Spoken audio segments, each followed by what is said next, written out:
All right, guys, welcome to the Culture and People podcast. Naphtali, tell us who you are in a few sentences and what you do. I am first of all, Anna, great to be with you. I'm a former educator and currently an executive coach. So I work with leaders and their teams to help them be more productive and get the most out of their work-life experience. And what type of educator were you? Everything, K to college. I was both a classroom teacher, a college professor, and also a head of school. So Yeah. really ran the gamut within education. Now I do still a lot of educational support through professional development, coaching, training, and all that good stuff. Oh, and with our school systems right now, those teachers deserve you and any help that Yes, you can give yes, and our schools need good teachers too. them. Unfortunately, with the pandemic roaring, many schools are understaffed. Many people are afraid, understandably, from going into the school building and providing services. And frankly, it's a difficult place to be. But for those who are staying tried and true and persevering, your work is even that much more valuable than ever. And Mm, so keep after it because I know the challenges are great, but the rewards are that much greater. agreed. So what for you working in this culture and people space, right? You're positively affecting both. What's the best thing about that work for you?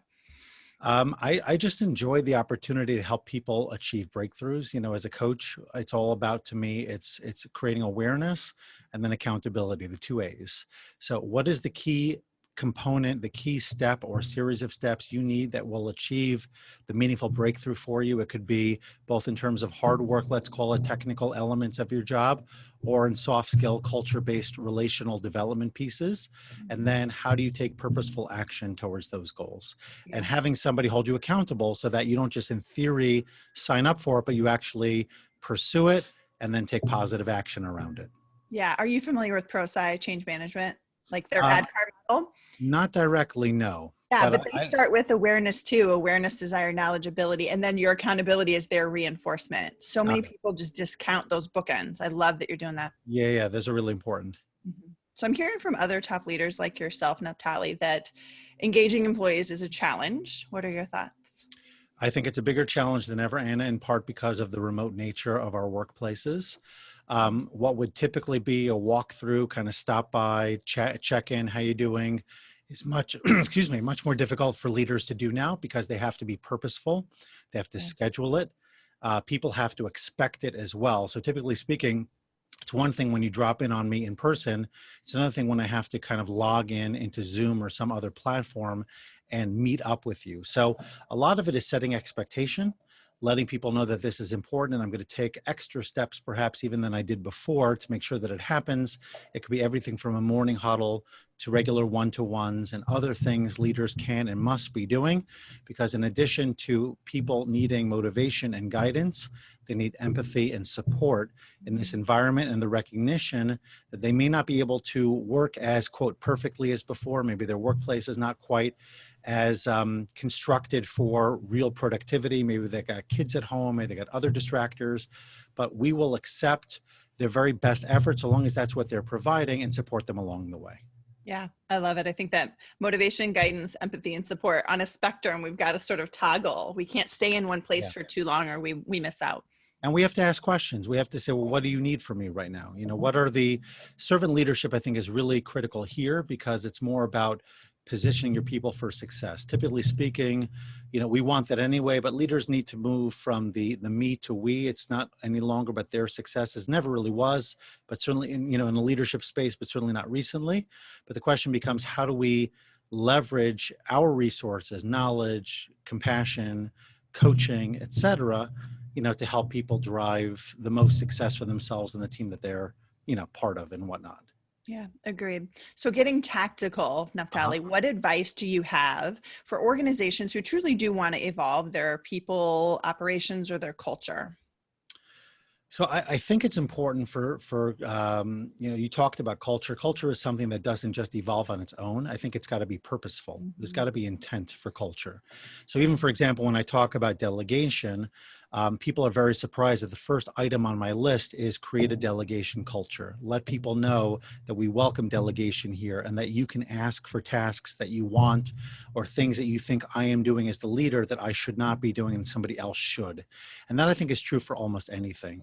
Whatever you inspect, whatever you expect, you inspect. right? Mm. And so if you create expectations around what you want, whether those are, like you said, technical elements or tactical, or there may be more soft skill and human and personal, you will get more of that because you've articulated a desire for it, and then you've taken steps around it to achieve those results. Do you have advice for an approach that leaders could take that I hear from leaders a lot, like, I don't want to delegate because I feel like I'm giving away my work, right? That they're going to feel like I'm burdening them for some reason. How could they approach that? Yeah, I mean, those are two of the excuses. There are so many.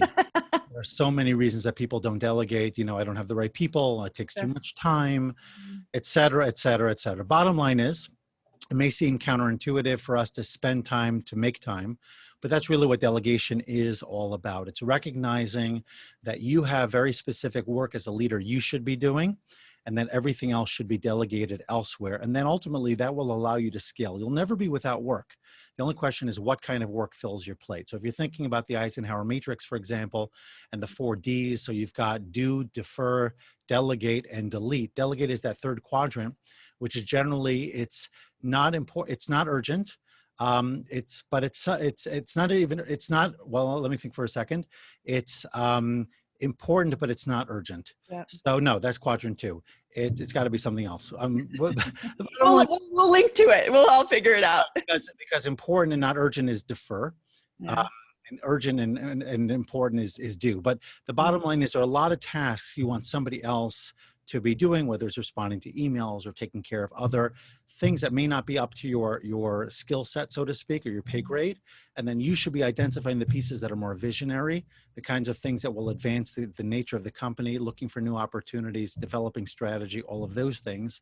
And trust me, you will be plenty busy with all of that if you're doing the right work and if you find the right people to take over the things that they should be doing instead. Yeah, it's not immediate relief though when you're delegating. No, It's no, like, it's an I need investment of help. time. Yeah, and you got to think about the right person and have a real conversation. Are they up for it? Are they ready to learn? You have to invest in them, both in terms of authority as well as skill set and efficacy. There's a lot there, but if you do it right, it is an investment that will be transformative because it will change the way you view your job, and it will really allow you to get out of the weeds and focus on the forest rather than the trees. Yeah. And it's like a 2-fer or 3-fer, because not only you're going to get stronger, the organization is going to benefit from it, but now you've invested in that person and you will forever change the way that they work through that That's right. investment. You're building a leadership pipeline, and there's Mm. you want a team of leaders. You don't want people who are minions who are just going to answer to you and say yes or no, sir. That's not, I mean, we might feel we want that from an authoritative standpoint, but from a practical standpoint of what's going to grow the company, you want people who take action. You want people who make decisions. You want people who understand what to do. Delegation is not the front end. That's really more. What's the word I'm looking for? We're not dictating, but you are directing. Right? If you think about the situational leadership model of Ken Blanchard, really delegation is the 4th quadrant. It's after you've coached them, you've mentored them, you've given them guidance and support, and you continue to nurture them. Finally, they have the independence as well as the motivation to work pretty much without your guidance. That's true delegation. And that's what the aspiration should be for every leader. And again, like you said, Anna, that's what opens up the door for all new kinds of possibilities. I love it. So magical when it comes together. I agree. I agree. So Naphtali, what other top leaders like yourself would you want to acknowledge, either as a leader or maybe even a guest on the podcast? Oh, there's so many really great leaders. I'm a big fan of Kevin Cruz, who was just on my podcast recently, a writer for Forbes, and just somebody who I value a lot of some of his books and his content. I don't know. There's so many to name.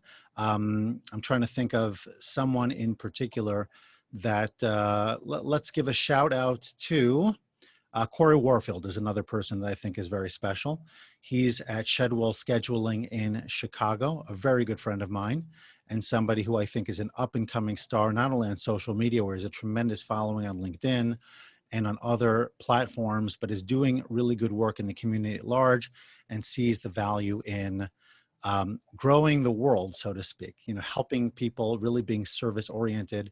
And then one other would be Brian Wallace from Now Sourcing. Brian's really great with infographics, also very active on social media, and somebody who has given a tremendous amount to new entrepreneurs, people who are looking to start their own businesses, really understand what business is all about, but have very limited experience. They have the intellectual, acuity and the motivation and the drive, but they don't have the technical know-how. And Brian's been there, done that, and through his mentoring capacity has really helped many people, myself included, understand the realities of entrepreneurship and how to take strategic steps forward. That's awesome, Naphtali. Kevin, Corey, and Brian, thank you for being a guest on today's show. We will talk to you soon, and everybody check out all of the work that we included, and peace and progress, guys.